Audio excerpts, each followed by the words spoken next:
So tomorrow on August 15th, President Donald J. Trump of the United States and President Vladimir Putin of Russia will meet in the state of Alaska.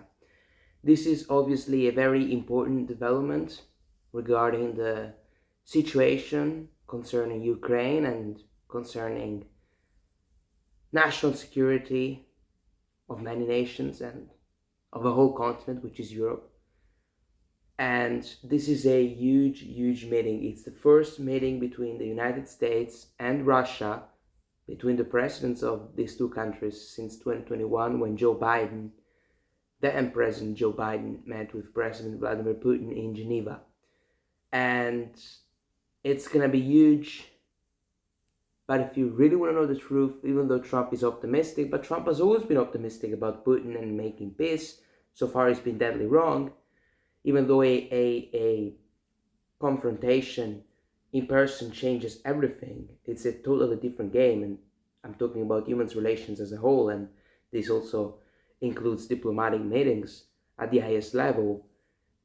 Even though meeting in person is a totally different game from phone calls or sending an envoy or whatever, I'm not so confident we will get a ceasefire. And Trump has been trying his best, I think, in order to get peace in Ukraine, but so far his strategies haven't worked. And I don't blame Trump on Ukraine as much as I do blame him on Israel and the situation in the Middle East, because I think Trump has leverage to end the war in Israel in 24 hours. Literally, he would have leverage. He doesn't have that leverage on Russia. So it's a whole different game. And we're going to talk about Russia, Ukraine. I've mainly talked about Israel, but it's pertinent to talk about this issue now because it's Trump and Putin meeting. So Trump says there is a 75% chance of success, and I guess success means ceasefire, and organizing a trilateral meeting between Putin and Zelensky to actually sign a deal, or at least get very close to it. And Trump says there is a 75% chance of success, and there is just a 25% chance of this meeting not being successful. Well, I disagree. I don't think there is that big of a chance of a ceasefire. I'm not very optimistic about it. I'm quite pessimistic. I don't think Russia wants a ceasefire, obviously, because they're doing fine in this war and they're trying to gain total control of territories they're interested in eastern Ukraine, and they don't want a ceasefire. Ukraine would want a ceasefire because they're struggling.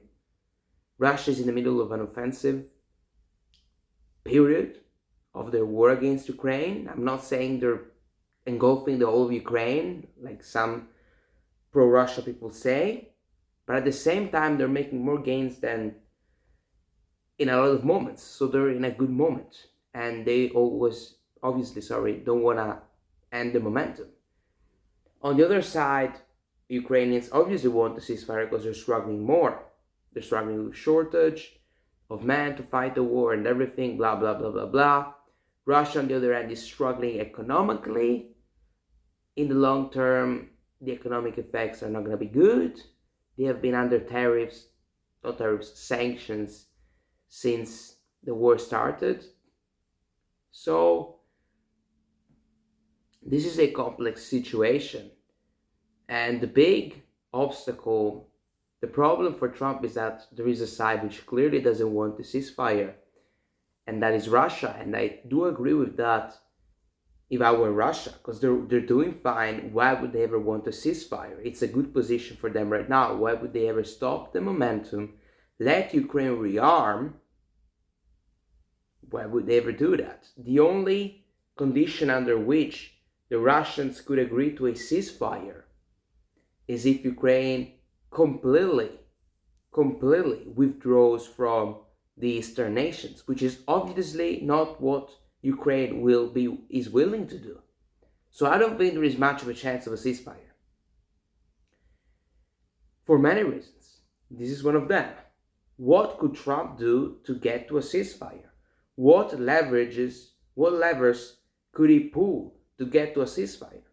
Well, the answer is not many, and the only one there is to really put secondary sanctions, which means putting 100% tariff on people, on countries who buy Russian oil. We're talking about China, India, those sorts of nations.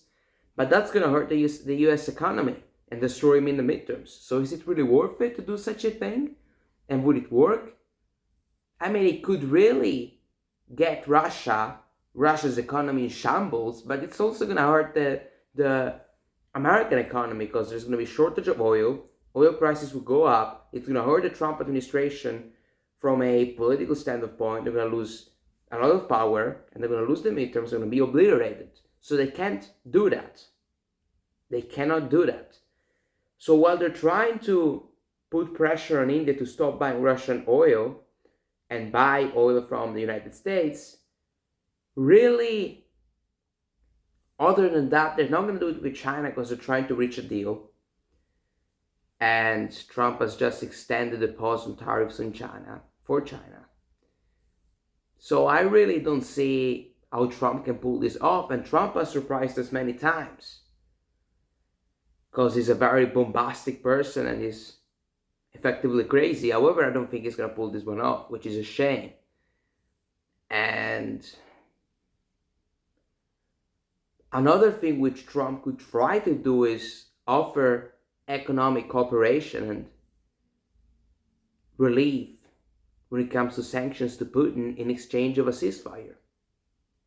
Trump could say, okay, if you stop this thing, we can have an economic relationship which is going to profit both of us billions and billions, hundreds of billions, but you've got to stop this. But again, don't think it's going to happen. So I'm not very optimistic. I don't think this war in Ukraine is going to end anytime soon. It's a very complex situation. I suspect that this war is going to end when one side loses. Because I don't see how this is going to end in any other way.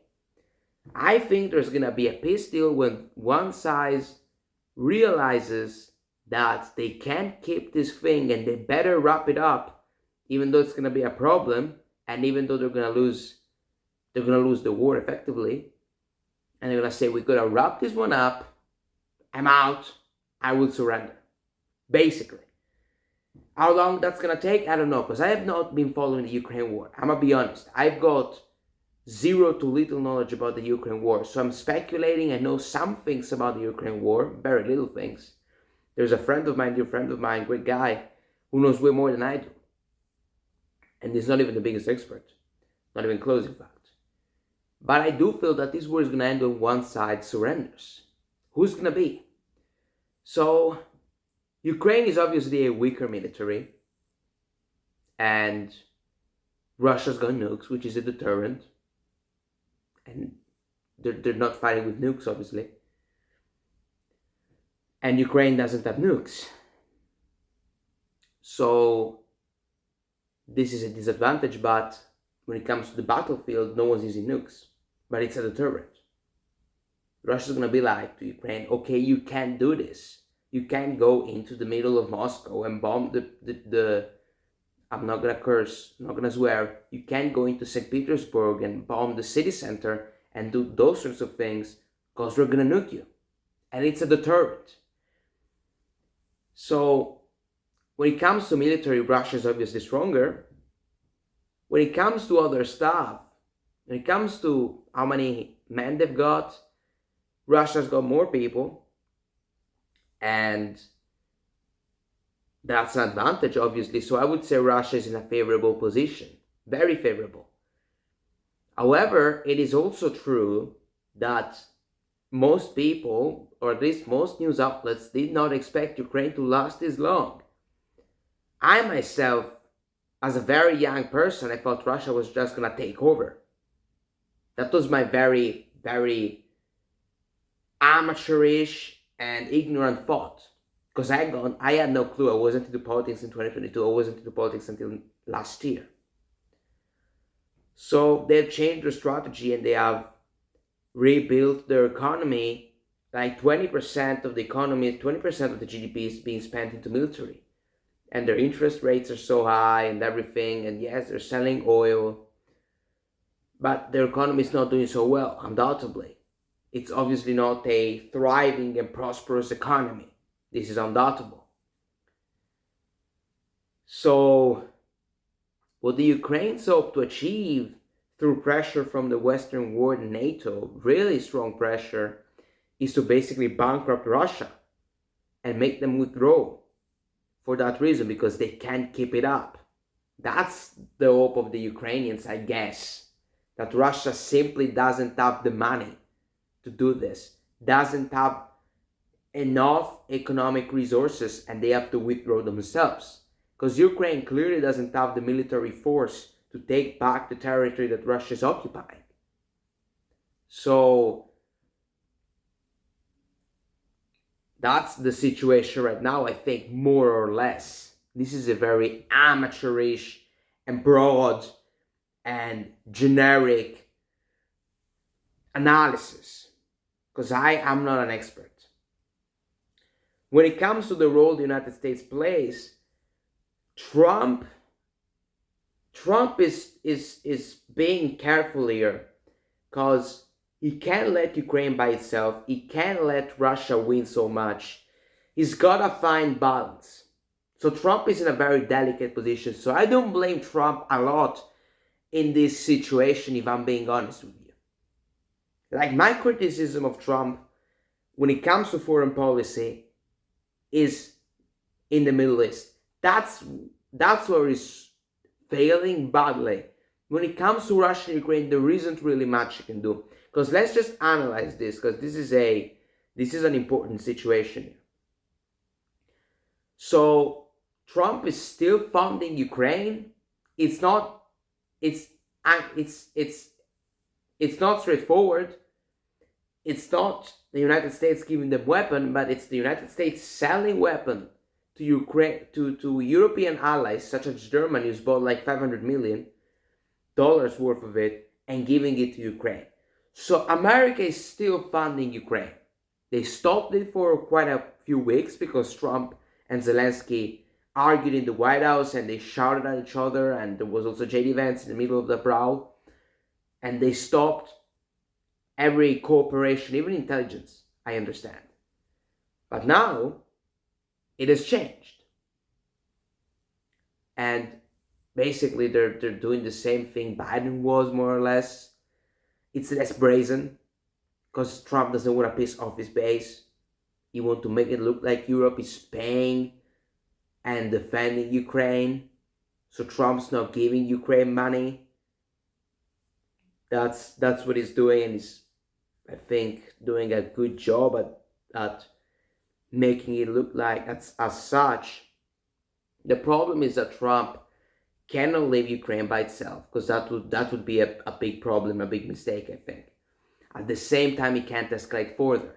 He can't get himself into the war. He can't get the United States fighting against Russia. And this is already a proxy war, but they can't put boots on the ground and bomb them directly with B-2 bombers like they did in Iran and that sort of stuff. They cannot do that. They can't. It's too big of a risk. It's a big mistake. It's an unforced error. The United States is fighting in many places. Middle East, they're spending a lot of resources in the Middle East, dropping thousands of bombs per year. Trump, in his first year as president, dropped 43,000 bombs in the Middle East. I think only in the Middle East. Like, it was insane. And therefore, they want to focus on China because that's the main rival. They don't want to waste as many resources as they're wasting. But at the same time, he can't give Putin that big of a win. He cannot let Putin win so much, because then China could potentially try to take Taiwan, and US intelligence, I think, believes that in 2027 they will invade Taiwan. And is the US going to respond? Is the US deterrent going to be so reliable again? Because if Ukraine falls totally and becomes a puppet state and it's engulfed by Russia, then the US deterrent is going to be like, well, wait a minute. There was supposed to be US deterrence here, but Ukraine is fallen. It didn't work out that way. It didn't work out well, did it? So That's a problem if that happens. At the same time, Trump can get involved. So that's why I think that Trump proposing something like what was said in some articles, which is basically not officially recognizing eastern regions of Ukraine as Russian territory, but dealing with the situation the same way they're dealing in Cisjordania with Israeli occupation. Basically, Trump could propose, I read, and this would be, I'm not gonna, this would make a lot of sense, I'd argue, from a strategic point of view, and from the United States point of view. He's proposing sort of Russia control the territories, but it's not officially recognized as Russian territory. And he doesn't also want to officially recognize Crimea, the annexation of Crimea, because that would be a win for Putin. So what Trump could try to do, and this would be, I think, possibly the best thing he can do in this scenario. I can't think of anything better than this from a US point of view. By the way, we'll get to Europe briefly because I don't know much about Europe. My friend does. He has to comment on this. I'm going to tell him to watch the video. When it comes to the United States, he could let, because other than sinking the Russian economy totally to the point they can't fight the war, so they need to destroy the Russian economy, but really destroy it.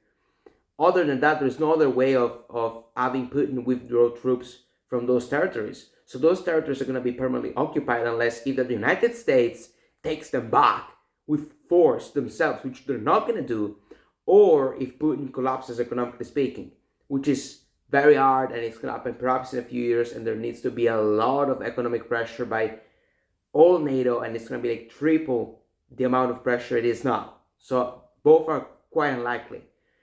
So if Trump can get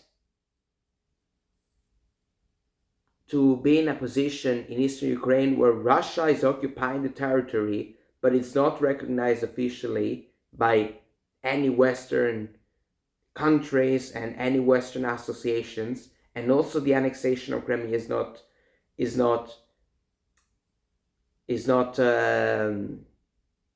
worldwide accepted. If you can get to that situation, it's a win for the United States. I'd argue it could be seen as such, because Ukraine didn't capitulate. Kyiv is still intact, and Ukraine keeps most of its territory, and at the same time, Putin sees it as a win. He can sell it as a win, but it's not officially Russian territory. So there are arguments you can make that the US deterrent has sort of worked. They're a little bit hard to make, but you can make them. And this could sort of be the best possible outcome here for the United States. I think. I think it's difficult that Ukraine takes back the territory.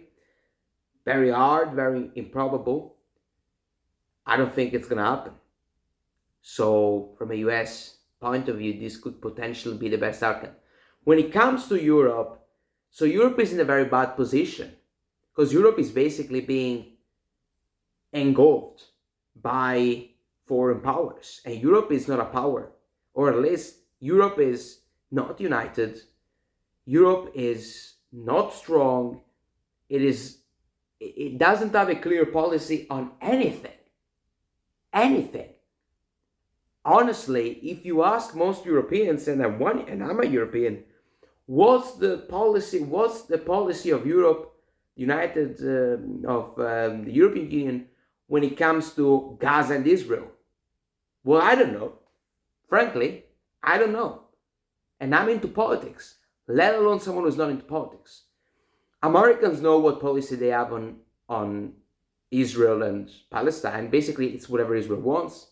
Everybody knows it, at least. Here we got no clue what the policy is. What's the policy in Ukraine?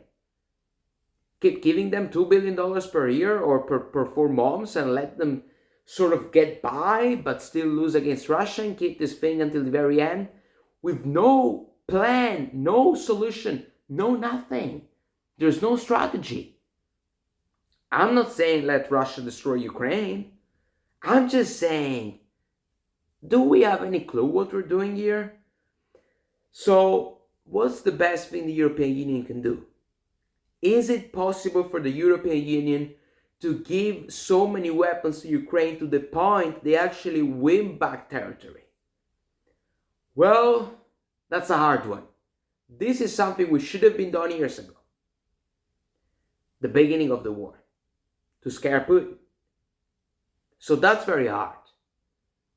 So given the position Europe is in, unless there is something incredible that happens and unthinkable, we could say that the best thing for Europe is to have security guarantees for Ukraine, which means have security guarantees for Ukraine and manage to end the war without officially recognizing Eastern Ukraine and Crimea as Russian territory, and have third parties protecting the border between Russia and Ukraine, between Russian occupied territory and Ukrainian territory. Again, this is a very bad outcome for Europe as a whole, but I don't see what they can do other than this. And frankly, they don't have a clue what they're doing. No clue whatsoever. Europe is in shambles, and this saddens me a lot as a European, because Europe is the best place there has ever been in history by far. But the way it's being run, there's no clear policy on any issue whatsoever. We're being invaded totally when it comes to migration, totally unchecked.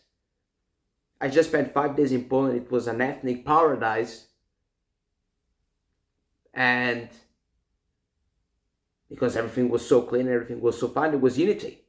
You go to Western countries and it's a mess.